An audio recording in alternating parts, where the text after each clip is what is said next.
জন্য পেতে চাই, 1 ঘন্টার জন্য পেতে চাই, কিন্তু আমি রূপামণি রাজি হই না। আর আমার মিডিয়ার লাইফে 1 যুগ কেটে গেছে, মানে 12 বছর।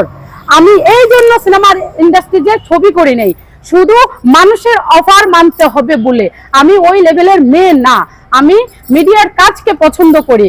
কিন্তু যাই সালার পর আমাকে অফার করে যে তোমাকে 1 রাতের জন্য পেতে চাই, 1 ঘন্টার জন্য পেতে চাই, আমি তাদের থেকে অনেক দূরে থাকি, অনেক দূরে। কিন্তু হ্যাঁ, আমেরিকা থেকে ফোন দেয়, লন্ডন থেকে ফোন দেয়, কানাডা থেকে ফোন দেয়, বলে যে তুমি কি চাও, তুমি কি চাও, শুধু আমাদের সাথে একটু কথা বলো, ঠিক আছে। অনেক ফেসবুক থেকে আমার মেসেঞ্জারে অনেক ফোন আসে, কিন্তু আমি হয়তো কখনো কখনো ভুলে আমার কলগুলো রিসিভ হয়ে যায়।